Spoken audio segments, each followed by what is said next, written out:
it's just like right up my alley, and it's like basically what I've been wanting to do from the jump. That's why I say it's a full circle moment, because this is what I wanted to do 5 freaking years ago. Like 5 years ago I wanted to do this, and now it's like finally coming through. This I'm like, oh my god, I'm like emotional, because I'm like, it's such a full circle moment. Like everything that I wanted to do 5 years ago is what it's like this opportunity that's presented to me right now. And like when I tell y'all this is a crazy opportunity, like crazy as fuck, like wow. I tell y'all this is a crazy opportunity. I tell y'all this is a crazy opportunity, like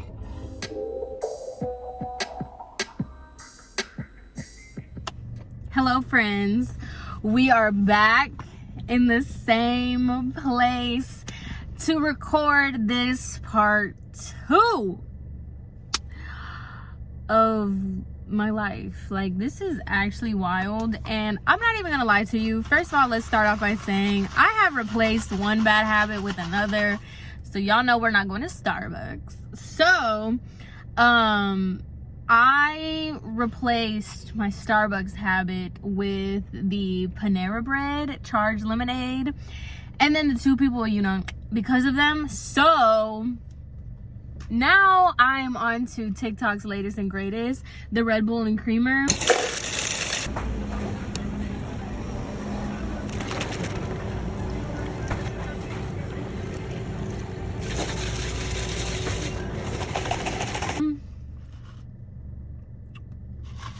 I posted this on my Instagram and everybody like had a cow. It's really good. You guys should try it. That's all I'm gonna say about the matter. Anywho, I need all the help that I can get, because I don't realize how much, like, I am a very emotional person and I'm very sensitive. I tell you guys that all the time. I feel things deeply and I feel a lot, okay? And I just don't realize how much this stuff actually affects me until like it randomly hits, to be honest, because I've been trying to make this video, but I'm just so like torn. I don't know how to explain it. I'm just very like, I'm sad, I'm stressed, I'm depressed, like I'm all of the above, because as I tell you guys a story, I'm kind of like, this just happened, like this is recent, okay?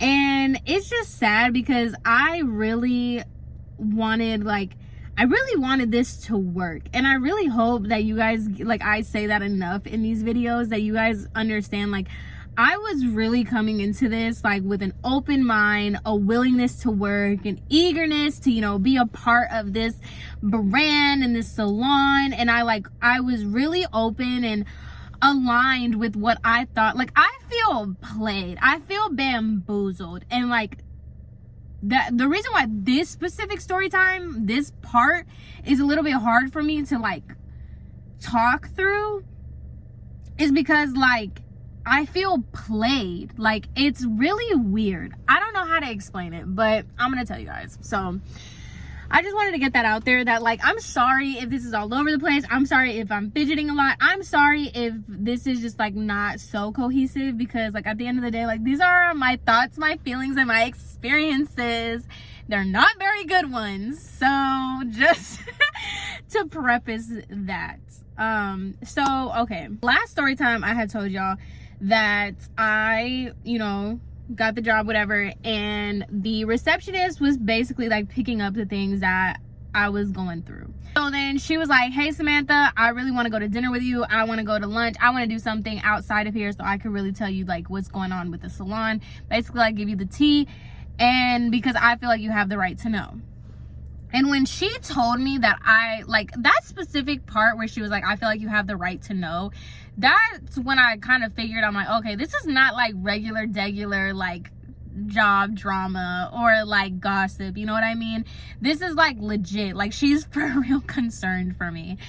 So me and her, we went to this pizza shop by our job or whatever, and this was after work. We went to this pizza shop and we were basically just, you know, chit-chatting or whatever, and she was like, okay, so I really want to talk to you about what's going on. So I was like, okay, like tell me, like the suspense is killing me. She's basically like, look, I really been wanting to tell you this for like a long time. I just didn't know how. I didn't know like how you were as a person, and I just kind of wanted to give you some space. But now that like we've gotten to know each other, and now that I understand your personality and kind of what you want to do, and like I know the salon, I just wanted to tell you like a little bit of things, so that way like she was very clear about it. She's like, I don't want to put my opinion on you, and I don't want to change your mind about things. I just think that you're a really smart person, you're a really smart girl, and you have a lot of opportunities ahead of you, and I just don't want you to be sold the dream that they sold me.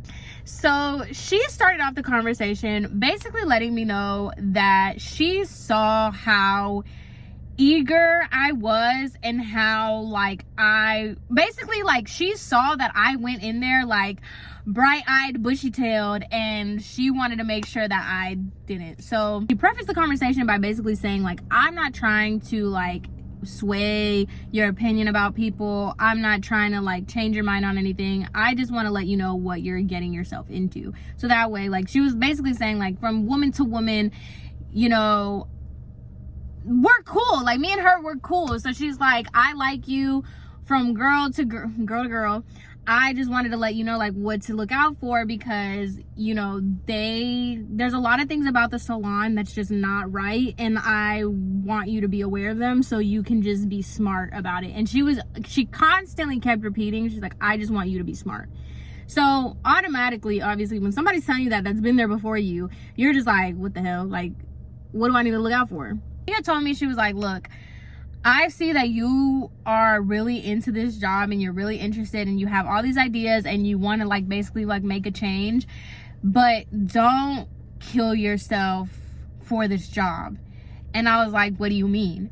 And she was like, you come in early, you leave late, you're like having to deal with all this stuff that's not really your job, when at the end of the day, like Beyonce doesn't care about you, she doesn't care about me, she doesn't care about anybody but herself. And by the way, like background on the receptionist, she's a professional dancer, like she's not a stripper, like she's like for productions or whatever. And so that's why she came to Miami to begin with. Like she's not from here, so she came to Miami to do that, and then that's why she's moving to Australia, because she's a part of like I don't think it's an agency or whatever, but she's a part of a group that travels, and like this is what they do, but they travel for like a long period of time. Anyway, it's like a whole thing. So she was never into like, she just needed a job, like a day job, you know. She was like, Angelica had hired me, and she offered me the position to be the assistant manager, and I told her no, because I don't have plans on staying in like the salon. Like I don't have plans on staying in Miami, like, or the United States. And so she didn't want to take on a job that she knew that she wasn't going to fulfill. And then she told me, ever since she offered her the assistant manager position and she declined, things have been different with her and Angelica's relationship. And I was just like, okay.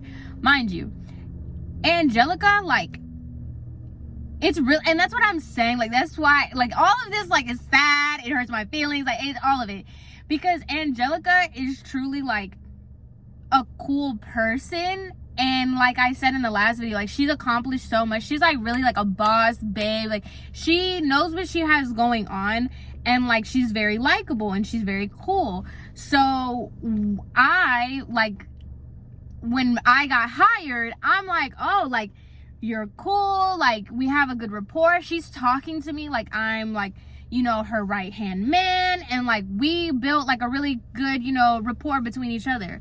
So when she told me that, basically Cassie told me that she had the same experience with Angelica, but once she told her that she didn't want the assistant position, things changed. So I was just like, oh well, like that's crazy, because like it's just crazy. I don't even know how to explain it, y'all, like because between the three of us, it was really the three of us, it was Angelica, Cassie, and me. The only thing is that I was just working a little bit closely with Angelica because I was the assistant manager, so I was just working with her closely. And but like in the sense, like I was going to lunches, I was going to dinners, like I was kind of being told like the behind the scenes part of it. And I worked closely with Angelica like over the phone and like stuff like that to talk about the salon. And so it was just kind of weird, because I'm like, why would she be treating you differently just because you didn't want to pick the assistant position? Like, I don't know. But she told me that, and she also told me because she saw that I was, you know, very bright-eyed and bushy-tailed over this position, because when I tell you guys, like, I legitimately looked at this as a career opportunity. Like, just to give you guys the background, I really was like, okay, cool. Like, I can be the assistant manager. I can work as the manager. We can rebuild the salon. We can do big things. We can move, like, because they were going to move different locations. They were going to do this, which that comes up. They're going to move to different locations. They're going to do this. They're going to do that. And it's just like, from what they're telling me and what I thought I was seeing, I was like, this is such a great opportunity. I even told you guys how good of an opportunity it was. So she's seeing that. So because I would talk to her, I'm like, yeah, like, once I get my feet wet, I'm gonna, you know, try to do this. I definitely want to do this. There's so much potential with the salon, blah blah blah. So she's having these conversations with me. She's seeing it. So she was basically telling me, like, I see how, like, invested you are in this. Don't kill yourself over this job, and I don't recommend you, like, try to, like, bend over backwards for this job or, like, do anything outside of the job that you're supposed to do. And this is gonna come up in later story times, but basically she's like, she only cares about herself.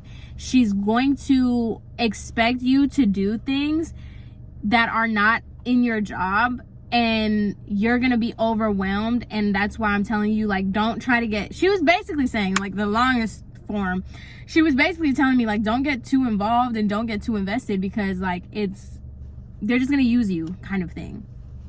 And I was just like, you think so, or whatever? And she was like, I've seen it. She was like, when the other guy got caught stealing, she told them, she was like, hey, I'll take over the front desk or whatever if you guys give me a raise, if you guys pay me for it. I'll take over the receptionist work if you guys give me, like, if you guys raise my pay or whatever. And so they did that. And once they did that, they basically, like, switched up on her. Well, the last video I told you guys about the whole, like, message with the client situation thing, basically Angelica would tell me that Cassie's a good worker. Anytime I would compliment Cassie's work, she would say that she's a good worker, but she doesn't, like, do certain things. So, like, she didn't send confirmation text messages, which is not true. She did. She didn't follow up with clients, which is not true, because she did. Like, it was just a lot of things that, like, Angelica would say about, like, being nitpicky with Cassie, but I would see it and I'm like, no, she does do that, but, like, whatever. So when that situation had happened with the client and, like, the whole, like, why are you yelling at me thing, they had gotten into it a little bit, because it was really like the three of us. So it was Angelica, me, and then Cassie. But because Cassie was there before me, like, everybody had, like, their own little relationship, but it was the three of us. Like, we were all pretty cool and we all had a good rapport with one another. I think I was closer to Angelica and closer to Cassie than Cassie and Angelica were with one another. But, like, I still think that it was, like, a good, you know, whatever. So I was kind of thrown off when Angelica had came to the salon one day that Beyonce and stuff was there. They had basically got into an argument because Cassie was like, hey, like, I haven't had any days off. I haven't done anything. Like, what's going on? Because prior to, there's so many things, man. So prior to the guy being fired or whatever, there was 2 front desk people. When the guy got caught stealing or whatever, they made Cassie the #1 receptionist. But then Cassie went and talked to Beyonce and was like, hey, because I'm, like, the only receptionist, I'm fine with doing the job, I would like a raise, because she's the only one opening and closing or whatever. So when that happened, basically, like, and this is, like, the part that it comes up, it's not gonna come up in this video, but it's gonna come up, so put a pin in it. Basically, Angelica was like, look, Cassie, we pay you a good chunk of money, we raised your pay and everything for you to do this, this, and this, and it's like, you're not doing it, and you're also having clients DM Beyonce being like, you know, why is she talking to me like that? And so Cassie's defense was, I do the stuff that you're asking me to do, and that was a one-time thing. And then she also said, because it's what I'm saying, like, Cassie did not, like, shy away from speaking her truth and say what she wanted to say. She was like, not only do I do the things that you asked me to do, I'm the only one here, and on top of that, like, you guys, like, yelled at me and you guys made a bigger deal for something that wasn't that big of a deal. And so they kind of got into it with one another, and I was witnessing it. I was just standing by because this is not my fight. That altercation happened, and she was basically letting me know kind of like the backstory and context to why the dispute got so serious. Because she didn't ask for the raise through Angelica, she asked the raise through Beyonce.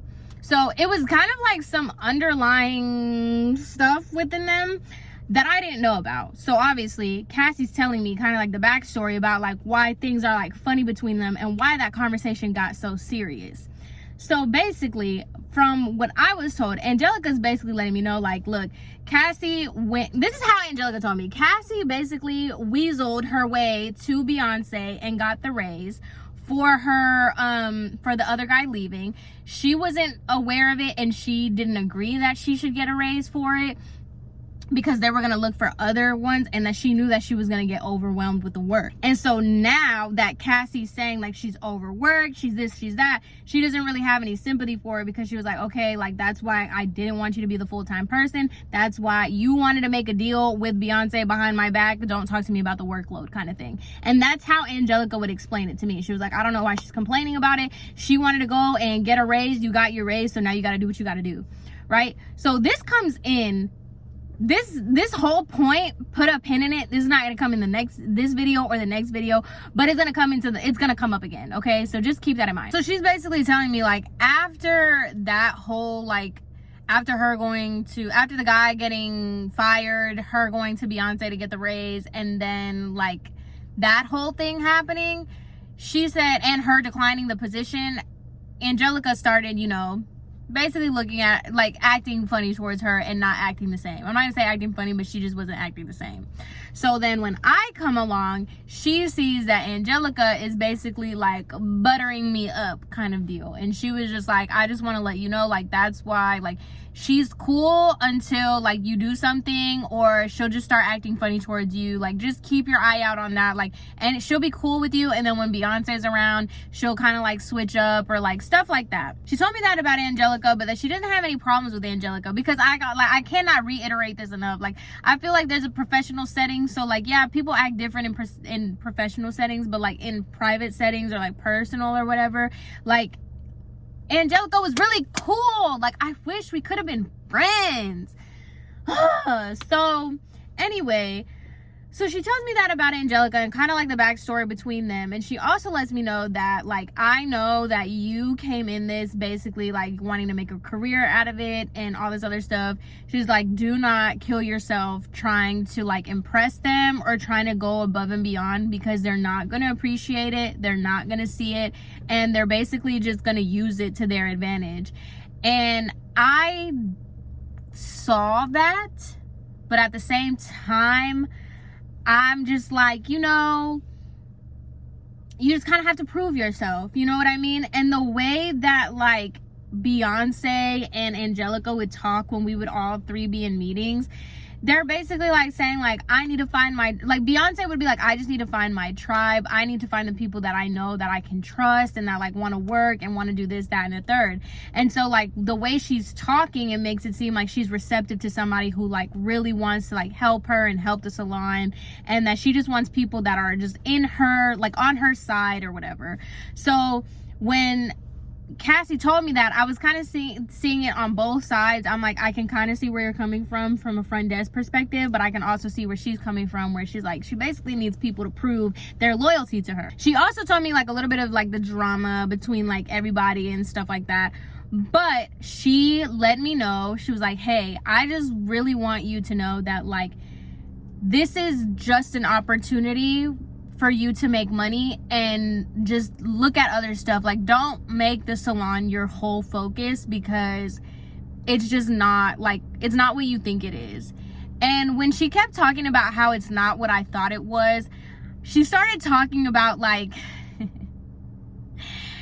this salon is very social media based, like really, like, and we did a lot of influencers, we did a lot of OnlyFans girls.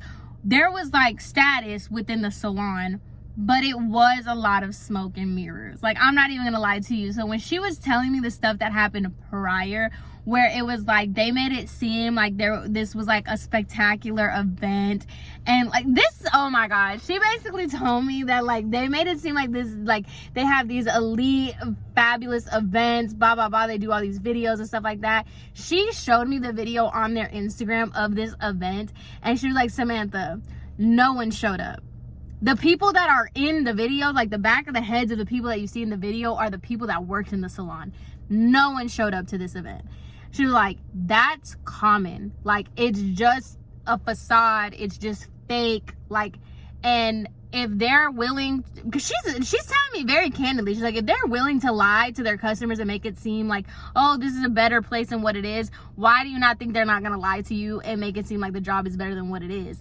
So I just, like, my wheel just started spinning, because I did see that a lot, where I'm just like, it would be like weird things. How do I want to explain it? Like, it's very much where it's like, oh, get the angle so that it looks crowded, or like get this to do this, and like they make it seem like it was just so, like, it was fake. Everything on the page was fake. All of it was fake, you know what I mean?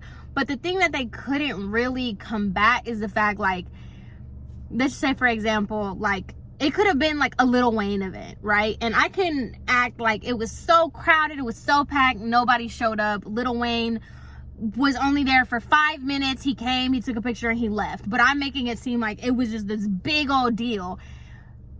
It is true, like, it is fake, but at the end of the day, you got Lil Wayne to come to your salon, you know? So it's like, it is fake, but kind of not really. Like, it's weird where, and that, like, I know that's a weird analogy to make, but it's just like that. Like, yes, Lil Wayne was only there for 5 minutes, he didn't get anything done, like, nobody came to the event, it was a flop, it was stupid, but at the end of the day, you got the picture with Lil Wayne. And in the eyes of social media, that means something. Nobody cares about the background. Everybody cares about what you're posting. So it was like that in the salon. Like, we would have models. We would have, like, really crazy influencers coming in, take a picture, but it wasn't what was being advertised. So when she said that, it started clicking to me, because I was just like, okay, like, now I see what you mean. Because we used to make fun of the clients all the time. They would always be like, oh, they would be like, oh, I want to get my hair done with Beyonce. We'd be like, oh, I'm sorry, Beyonce has a wait list or whatever. And like, well, let Beyonce know that I have 500 followers, I'm this, I'm that. And then they would give the Instagram handle, and obviously we're gonna go check the Instagram handle. How you got 700,000 followers and you only get 100 likes on your photos, girl? We could see. We have eyes. We see, girl. She was basically letting me know, like, look, this is all a facade. Like, don't think too much into it. She told me to keep my eye out on that. And there was also something else that she wanted to bring to my attention that I already peeped, but I was just like, There was this girl, we're gonna call her Rachel. So Rachel was an extension specialist, and she was really good. She looked the part. She wasn't from Miami. She came from, I think, like Montana or something, I don't know, but she wasn't from Miami. And she was really good at the extensions. The only thing was that she just didn't have a set clientele. She's still new here. She hasn't, you know, she wasn't able to pick up her clientele. And that was another thing. Like, that salon is only good if you have your own clientele. It's supposed to be like exclusive, so like there's not walk-ins, there's not anything to like drive new clientele besides the marketing, and the marketing sucked. So like, she wasn't getting any clients. So ultimately she quit. When she quit, I was there when Angelica got the phone call from Beyonce that Rachel had quit. And this had made me side-eye Beyonce a lot, because I understood, like, when I was hearing the conversation between, because Angelica put it on speakerphone, so I heard what Rachel was saying to Angelica, and I heard what Beyonce was saying to Angelica, because I was there for both of the conversations. So when Rachel had called Angelica to tell her that, like, why she was quitting or whatever, she was basically like, hey, like, it's nothing against Beyonce, like, I really appreciate everything that she's done for me and all the opportunities she's given me, but I just need to make money. Like, I'm not making any money. I have a friend who's moving. She's willing to give me her clientele. And so I'm going to start working at that hair salon. And like, I'm sorry, but I really wish I could have made it work. but I just can't do it because like I'm really not making money. She even went as far to tell Angelica, she was like, look, like I've had to ask my parents to help me for rent because like I just don't make enough as a hairstylist here. That was on Rachel's side. Beyonce's side, she calls Angelica being like, can you believe like another person who doesn't understand, like, yeah, you're not gonna come to Miami and make money the first day. Like, you have to work, you have to grind, and all the things that I did for her. Can you believe that she's just gonna quit on me? Like, she knows that she's my only extension specialist. Like, why are you gonna quit on me now, knowing that I need you? Like, after everything, I took her to Fashion Week, I took her here, I took her there. And so I witnessed that myself.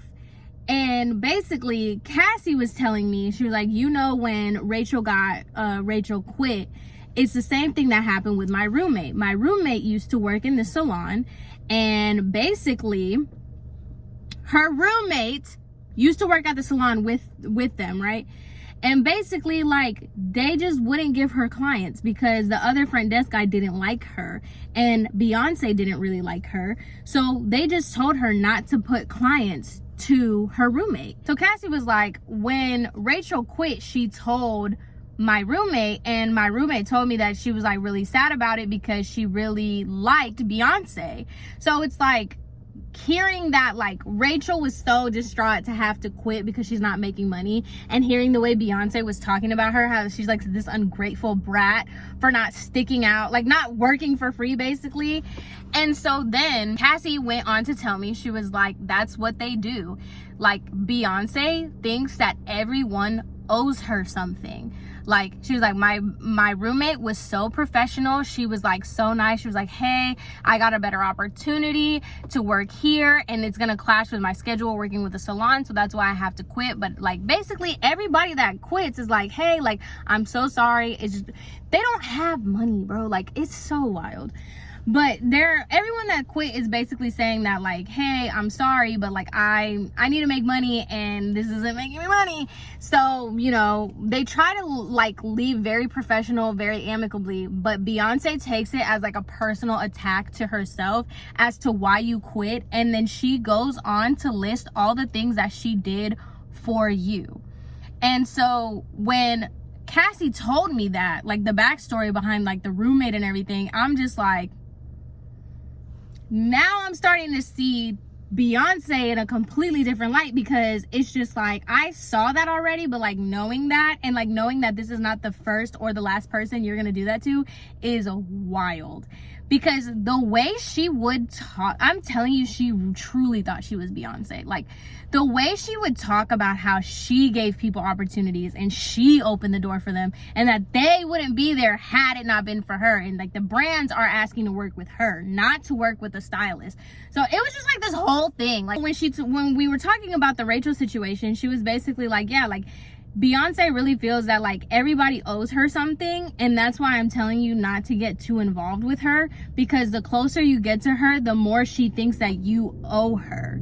And this is true, because the stylists that had been there since like day one are her friends.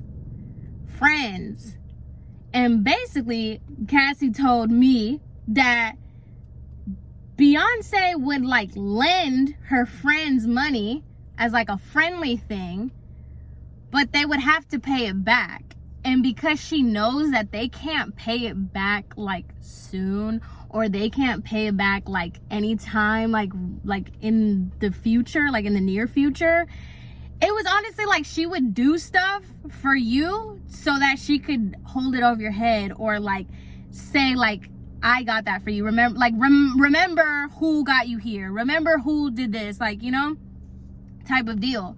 So it was crazy to me, because this whole conversation that I'm having with Cassie is basically like putting the pieces together. And so I told her, I was like, oh, and that was a whole other thing too. She was like, basically listing, she was like, did they tell you this, that you were going to be the assistant manager for this, and that this was only going to be the transition, and blah, blah, blah. Because Cassie told me, she was like, they didn't train me at all. They didn't train me. I never got training. I never got nothing, not even a video on how to use the system. I did this all by myself. That's what they do. Basically, the whole conversation was Cassie basically telling me like, this is just the beginning of what your future is going to look like. And I was just like, dang. And I left that conversation just feeling like, what did I just do? Like, what did I just get myself into? Like, what the heck? Because it wasn't like a gossip conversation.